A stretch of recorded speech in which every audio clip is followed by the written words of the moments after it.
Elle met à l'honneur les talents de la mode africaine, des créateurs venus des quatre coins du continent et qui défileront à Paris pour la 4e édition de Fashion Up Africa. Valérica, bonsoir. Bonsoir. Soyez la bienvenue sur le plateau du Journal Afrique. Alors, vous êtes la créatrice et l'organisatrice de cet événement. Ce sera le 26 juin exactement. Exactement, le 26 juin. Voilà, 18h, musée du Quai Branly, Jacques Chirac à Paris. Alors, il y aura des créateurs qui viennent, je disais, des quatre coins, et vraiment des quatre coins du continent, parce qu'on a l'Éthiopie, la Côte d'Ivoire, le Nigeria, Madagascar, l'Afrique du Sud, le Ghana. C'est un joli panel qui est représenté. Comment est-ce que vous avez choisi ces créateurs? Alors, il faut dire que cette année, on a eu pas mal de candidatures, environ 230. Ça a été difficile pour le membre du jury de départager les créateurs. Les jeunes créateurs africains, ils sont de plus en plus dynamiques, inventifs. Ils ont des collections magnifiques. Et comme j'ai dit souvent, ils sont complètement décomplexés par rapport à ce qu'on peut trouver en Occident. Et ces créateurs ils viennent présenter leur collection à Paris. Donc c'est un peu l'image, quelque part, de l'Afrique qui est retrouvée pendant la Fashion Week à Paris. Alors vous parlez de candidature, en effet, parce que il y a un concours d'abord, Exactement. et donc il y a des lauréats. Peut-être que vous pouvez nous expliquer le concept, parce que Fashion Up, Africa Fashion Up, c'est un concours et puis un accompagnement aussi. Exactement.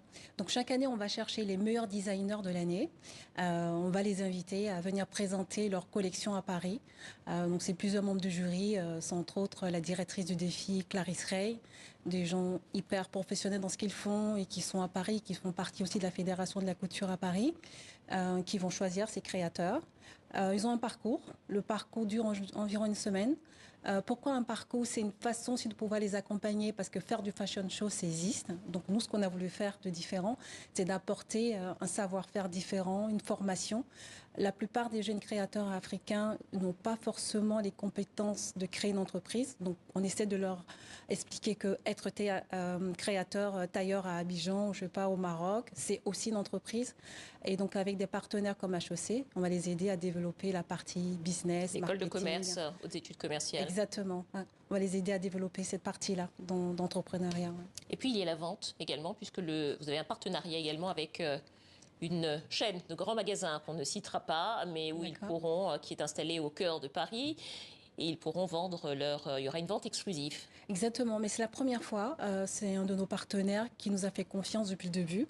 C'est l'un des plus grands magasins de Paris, je dirais même à l'international, qui reçoivent pour la première fois des jeunes créateurs africains qui vont pouvoir présenter leur collection, faire de la vente. L'une des choses que nous rappellent le plus souvent les jeunes quand ils viennent à Paris, c'est comment vendre, comment se faire connaître. Et donc, ils ont l'opportunité de pouvoir, cette année, exposer, vendre.